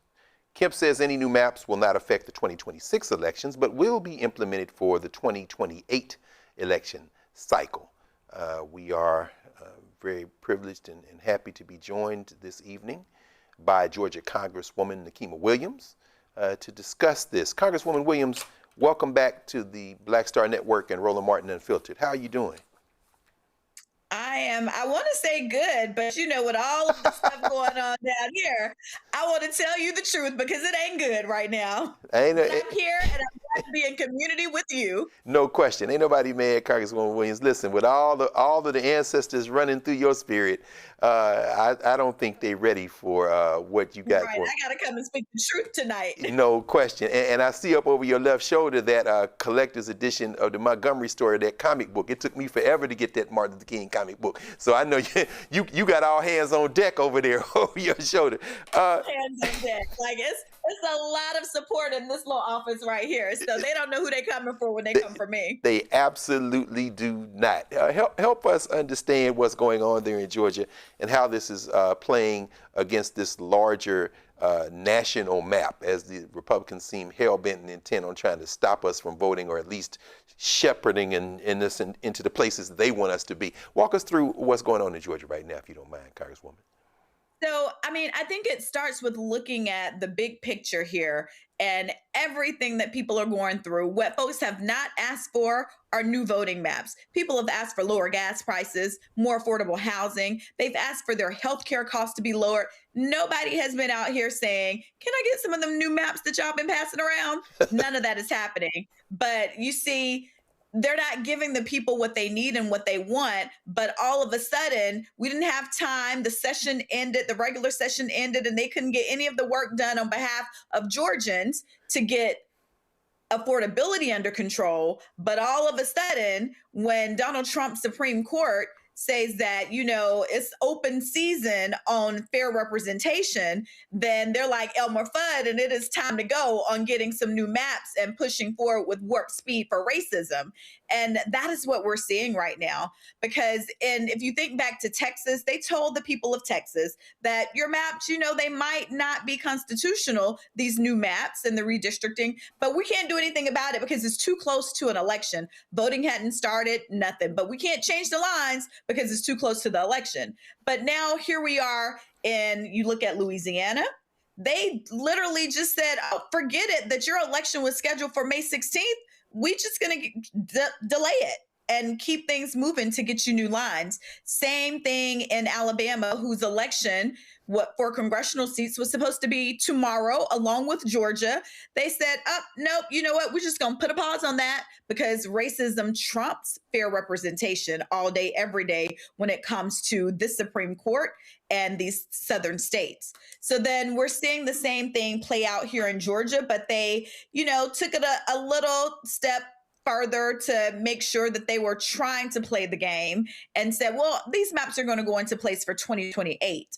But the fact still remains that they're redrawing the lines, and not just for congressional seats, but also our state house seats. Now, mind you, I've only been in Congress for 3 terms, and I've had 3 different districts already. I am in a district now that was just redrawn 2 years ago, mandated by federal courts so that we could have fair representation.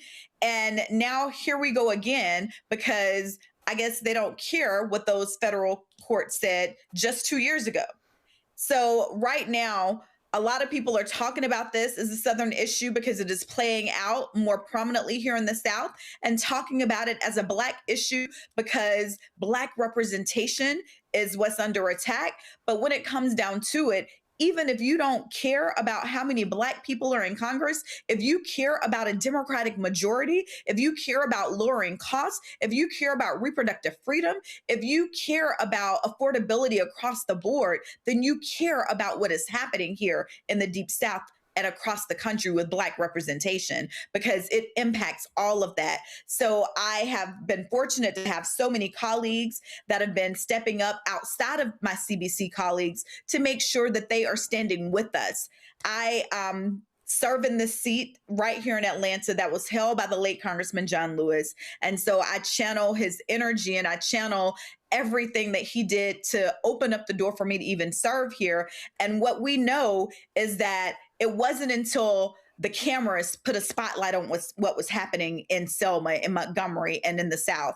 And that is when things started to change. So we got to keep organizing. We got to keep the conversation up. We've got to keep having shows like this to bring attention to what is actually happening and telling the truth. Because what you'll hear is this other narrative that, well, who said anything about not being fair? But it's a bunch of crap, because at the end of the day, if you are willing to just say, because of partisanship, you can do whatever you want, when you know that looking around party lines at most Southern states is synonymous with race, then that tells you everything that you need to know.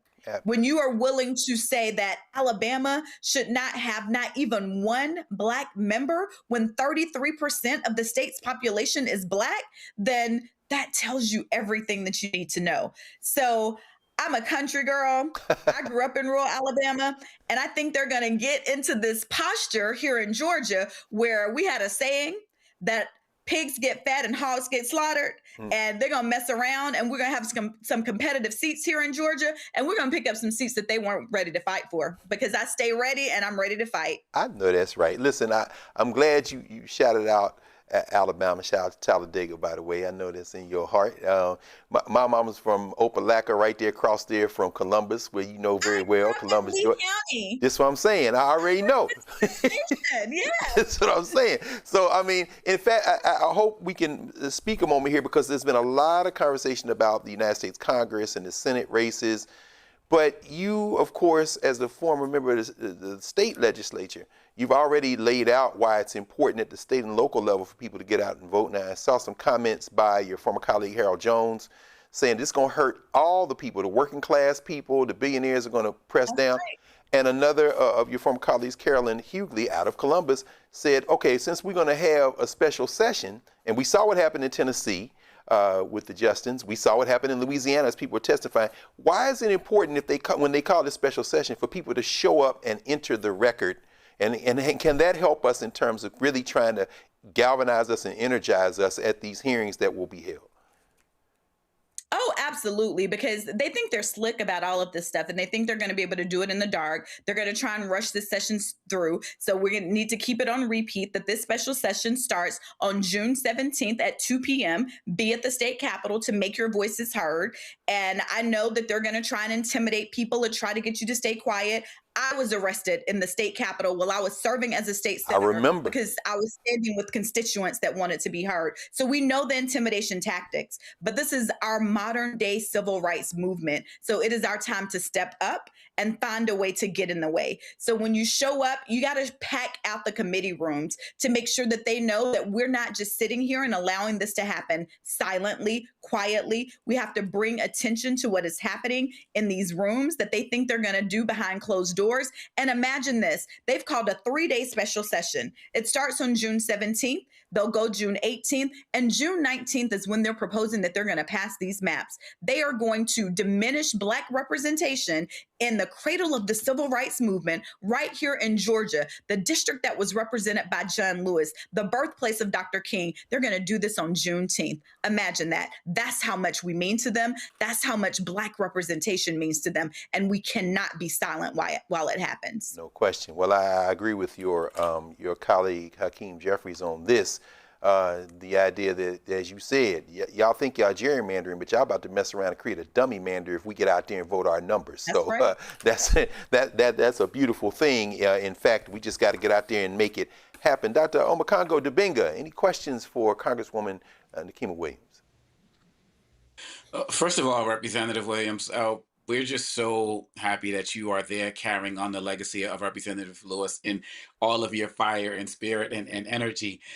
We've been talking about all aspects of what's happening in the South tonight, but we haven't spent much time talking about corporations.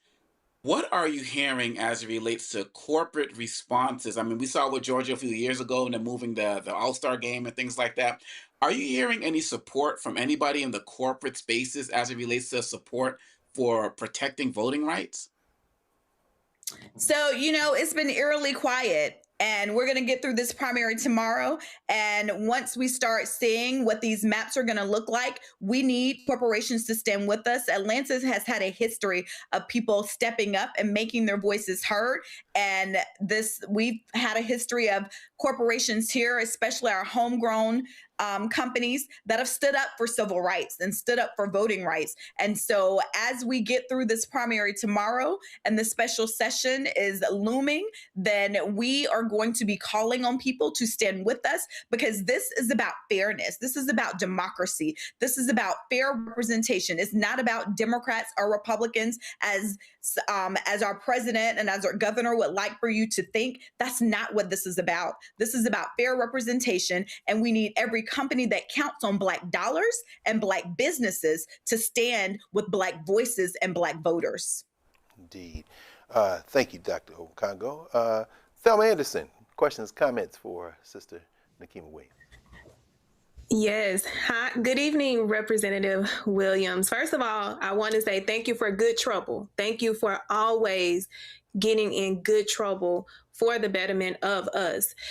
The question that I do have for you on the side of these special sessions that are coming up in June, and speaking to the individuals that are going to come, how important it is for them to make their claims known and their issues known for this special session and these redrawn of the maps that is taking away representation for minorities, specifically African Americans, and how creating that record could eventually be used to show intent, because they redefine what intent is. And we know intent ain't never been used the way that the Supreme Court has used it now.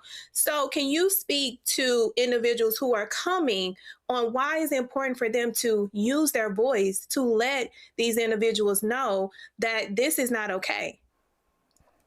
So I think that goes back to how I remind people that we have to fight this in Congress. We have to continue to introduce legislation so that we can get this new civil rights bill passed and get the John Lewis Voting Rights Advancement Act passed into law. That's how we fight in Congress. But we also have to fight this in courts. And that's where this record comes in and the community comes in. The community has to show up so that we have a record to take to court to show what is happening, what these lines mean, and pointing out all of the things that they're going to try to sweep under the rug and do behind closed doors. It is incumbent upon voters to show up, use their voice, to ask the right questions, to make the right points, so that we have a record to go to court with, to remind them exactly what they were doing and try to create this narrative. Because this new decision, while it didn't say, well, we're going to get rid of the Voting Rights Act, it made it much harder to prove that someone was doing anything with racial intent. So we're going to have to make sure that we are doing even more to jump through these hurdles to prove that we were discriminated against and our representation was impacted. So showing up, making sure that you put the questions on the record, make the points on the record, it's critically important as we can continue to fight this in the courts, in Congress, and in the community. So critically important. And thank you for raising that, Thelma, and for answering it in that way. Representative Williams was talking with the director of the John Lewis Center at Fisk earlier this last week, Sekou Franklin. He was making the point that it isn't just about raising your voice in these hearings, it's about entering the record so that these judges can't say that nobody pushed back. That's a critical tactical point. Representative Williams, we know you're on the clock, so we let you go. Next time, I hope we'll get a chance to have you talk about your great aunt. I would love to hear you talk about Arthurine Lucy, because indeed, what runs through your veins is cold blood. If y'all don't know who Arthurine Lucy is, you look her up. Representative Williams gonna come back and talk about her, and y'all got some homework. So we got a lot to talk about, because the way they're trying to destroy the Department of Education to get rid of the protections that Black people have had, just so that we could go to schools of our choice, and what my aunt went through to integrate not just the University of Alabama, but public institutions of higher learning across this country. It is the time that we're in right now is so reminiscent of everything that she fought for and why we must continue to do this work. And we cannot be silent in pushing back and doing it. Absolutely. And the University of Alabama needed to be integrated, and that does not move away the fact that Arthurine Lucy came out of Miles College. So let's be crystal clear about that HBCU background, no question. So represent Selma first. Selma, and then that's right. Selma University, that's right. Come on now, double barrel HBCU, no question. Representative Nikema Williams, it's really a pleasure. University of Alabama for her master's degree. Exactly. And now, is it true she and her daughter graduated the same day? Yes. So my cousin Grazia, she actually went to undergrad at the University of Alabama, and Auntie Arthurine finally walked across the stage. Was it 91? With Grazia to Grazia got her undergrad degree because they had put her out. Yes, they expelled her, so they overturned the expulsion, and she walked across the stage with Grazia. You know what? Black women are undefeated, and we add your name is on that list as well. So, Representative Nikema Williams, thank you so much for joining us, and we hope you join us again soon. And we're gonna keep up the good fight. The 17th of June, right? 17th of June. Yes, ma'am. We got work to do. No question. Thank you. Roland Martin Unfiltered. Yes, ma'am. Roland Martin Unfiltered will be right back here on the Black Star Network. Back in a moment. With medicine and science under attack, I want to keep you and your family informed and healthy. I'm Dr. Ebony Hilton, and I knew at the age of 8 that I wanted to be a doctor. So I studied hard and became the first African-American female anesthesiologist hired at the Medical University of South Carolina since its opening in 1824. And I always say I was made into a doctor, but I was born to be a mom. And as a new mom, wife, sister, daughter, and friend, I understand how frightening a medical crisis can be. I care for individuals on some of the worst days of their lives, and it's my mission to provide you with a safe space to gain clarity on issues affecting your mind, body, and soul. I recognize that there are health disparities, particularly as it pertains to race, and I want to help bridge the gap between you and your healthcare providers. Join me every Thursday for Second Opinion on the Black Star Network, where each week I'll invite experts from various medical fields to share the latest health news. We'll discuss topics such as the vaccine debate, mental and sexual health, medical bias, infertility, menopause, andropause, nutrition, and aging. Together with my medical colleagues, we aim to provide you with a second opinion. Don't miss it, Thursdays only on the Black Star Network. Hey everybody, I'm T.D. Jakes, and I want to encourage you to watch Roland Martin Unfiltered. It'll blow your mind.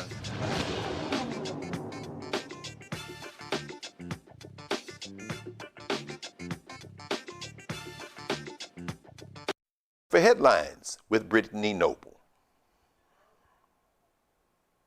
Effort is currently underway to contain a growing Ebola outbreak. Starting this week, the U.S. government is evoking Title 42, a public health law used during the COVID-19 pandemic to restrict entry for some travelers coming from affected regions. The World Health Organization has officially declared the outbreak in the Democratic Republic of Congo and neighboring Uganda a global public health emergency, following reports of hundreds of suspected cases and more than 100 possible deaths. Health officials indicate that the outbreak is being driven by the rare strain of Ebola, which currently has no approved vaccine or treatment available. The CDC states that the immediate risk to the United States remains low. Doctors emphasize that Ebola spreads through direct contact with bodily fluids, and symptoms may include fever, muscle pain, rash, and internal bleeding. Well, male access to the abortion pill mifepristone can continue for now. On Thursday, the Supreme Court temporarily set aside a lower court order that had blocked abortion providers from prescribing the widely used drug through telehealth and mailing it to patients. Well, the Supreme Court's unsigned decision ensures that patients nationwide will continue to have broad access to the drug while litigation is still ongoing, challenging the Food and Drug Administration's relaxed policy for obtaining mifepristone. The state of Louisiana brought this case. Conservative justices Samuel Alito and Clarence Thomas both dissented from the decision. The order came after a federal appellate court earlier this month reinstated an FDA rule requiring that mifepristone be dispensed in person. Two pharmaceutical companies that manufacture the drug, Danco Laboratories and GenBioPro, Both expressed concerns that the ruling caused confusion and chaos for patients, abortion providers, and pharmacies. They urged the Supreme Court to block the lower court's decision and allow patients to continue to obtain the pills by mail. Well, a black teen from Indianapolis has his name cleared after body cam footage contradicted police claims that he pointed out a gun at officers. 18-year-old Dylan Brewer was arrested on April 12th following a traffic stop where an Indianapolis police officer accused him of threatening her. The arresting officer, Sergeant Robin Frazier, wrote in her report that Brewer pointed a revolver at her and made a gesture as if he pulled the trigger, although the gun did not fire. The following day, the Indianapolis Metropolitan Police Department posted on Facebook alleging that Brewer had attempted to fire the revolver. Well, just 4 days later, the Marion County Prosecutor's Office dismissed the case after reviewing the body cam footage and concluding that there was no evidentiary problems. Even after the charges were dropped, Indianapolis police maintained that Brewer had pointed a gun at an officer, and in a statement to the local media on April 17th. However, this narrative quickly fell apart after police publicly released the body cam video, and a judge reportedly granted the defense's motion to dismiss all charges, stating that body-worn camera footage does not support the allegations in the probable cause affidavit. And controversy surrounding a high school play with a slavery theme on Chicago's South Side has resurfaced following the release of video recording by NBC5. In February of 2025, students at Carver Military Academy performed Journey Back to America as part of the school's Black History Month programming. Well, the play, written by a faculty member, depicts slavery and includes a slave auction scene in which Black students were cast as the chattel, while Hispanic students took on the roles of the auctioneers and the buyers, with audience members even participating in the bidding. The performance drew immediate criticism from teachers, parents, and the public, but the complaints were reportedly overlooked. The recently published video has sparked renewed questions about the appropriateness of the play for students. One of North Carolina's oldest historically Black colleges and universities is facing significant financial challenges and is now dealing with new damage due to a break-in. According to police reports, a group of individuals broke into vacant dormitories in St. Augustine's University campus on May 9th and threw furniture out of the windows. Well, this incident happened as the Raleigh-based university navigates bankruptcy and the loss of its accreditation. And recently, the school filed for Chapter 11 bankruptcy, a decision that leaders say is intended to help recognize its finances while continuing its operations. Court records indicate that the university owes between $50 million and $100 million to creditors, and school officials have stated that these financial difficulties are making it challenging to secure the campus following the break-in. The cost of boarding up the broken windows is estimated at around $4,000, while repairing the fencing could cost about $10,000, expenses that the university cannot cover without borrowing more money. During this last week's bankruptcy hearing, a judge approved an emergency $200,000 loan to help the university address immediate needs through June. Southern University Baton Rouge, Louisiana, honored a Black college student who died in an alleged fraternity hazing incident by awarding him a degree during Friday's graduation ceremony. 20-year-old Caleb Wilson died after he was punched in the chest multiple times while pledging the Omega Psi Phi fraternity in February of last year. His mother and sister accepted the degree on his behalf. Following a moment of silence, Wilson's name was read aloud, which was met with supportive cheering and applause from the audience. At the time of his death, Wilson was a junior studying mechanical engineering. Kyle Thurman, Isaiah Smith, Caleb McCrae, Winston Sanders, and Jaden Landrum are all facing charges of manslaughter and felony hazing. Soul and blues legend Clarence Carter has passed away at the age of 90. He died on Wednesday from complications related to pneumonia. According to his management team, born blind in Montgomery, Alabama, Carter became one of the most prominent voices in Southern soul music, known for his hits such as Patches, Slip Away, Backdoor Santa, and Strokin'. He recorded most of his significant work at Fame Studios and played a key role in defining the sound of Southern Black soul music during the 1960s and 70s. Carter was briefly married to fellow singer Candy Staton, and they did have a son together, Clarence Carter Jr., before divorcing in 1973. His music and storytelling has left a lasting impact on generations of Black artists and fans all around the world. Thank you, Brittany. And be sure, everyone, to watch The Breakdown with Brittany Noble on the Black Star Network Monday through Friday at noon, 12 p.m. Eastern Time. All right, we got one more story before we close out for the evening. An ICE agent is facing several assault charges related to a shooting incident involving 2 Venezuelan immigrants in Minnesota that occurred in January. Christian Castro has been charged with 4 counts of second-degree assault and 1 count of falsely reporting a crime in connection with the non-fatal shooting of Venezuelan immigrant Julio Cesar Sosa Celis in Minneapolis on January 14th. According to Hennepin County Attorney Mary Moriarty, Castro allegedly fired through the front door of a residence while 4 adults and 2 children were inside. The gunfire struck Sosa Celis in the leg, with the bullet eventually lodging in a child's bedroom wall. Initially, the Department of Homeland Security claimed that Sosa Celis had fled from a traffic stop and was pursued, ultimately being shot after allegedly attacking a broom with a broom and shovel, whatever. However, video evidence and witness accounts contradicted this narrative, showing that no such assault occurred. In February, the Justice Department dropped the charges against Julio. Well, no surprises there. Either of you have any thoughts about this this case? Well, I mean, now there's charges. I mean, I'm just and only on this. I mean, I'm thinking Alex Preddy. I'm thinking Renee Nicole Good. I'm thinking Keith Porter. I'm thinking Severio Gonzalez in Chicago. The last 3 of the 4 I just mentioned, were all caught on camera. And so what's the deal as it relates to this? And so that's where I'm skeptical about all of this that's going on. It sounds like the person who did the shooting is Latino. I think the other officers, may have been white. I don't know if that plays into that. I don't have all of their names or remember all of their faces. But I mean, there are literally like hundreds of charges, assault charges, that could be filed against all of these officers. And so I'm really interested to see where this is going to go, because especially with this DOJ, they don't give a damn about any of this. So I find this very interesting. No question. Thelma? Listen, it doesn't surprise me that we are in a dysfunctional criminal justice system right now.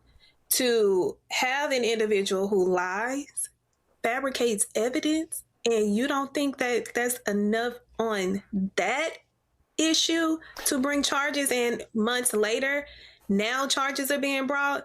This is the problem that we're having with the DOJ. That is the reason why the state, if you are in a blue state and these ICE agents are committing crimes, it's time to bring them to the state.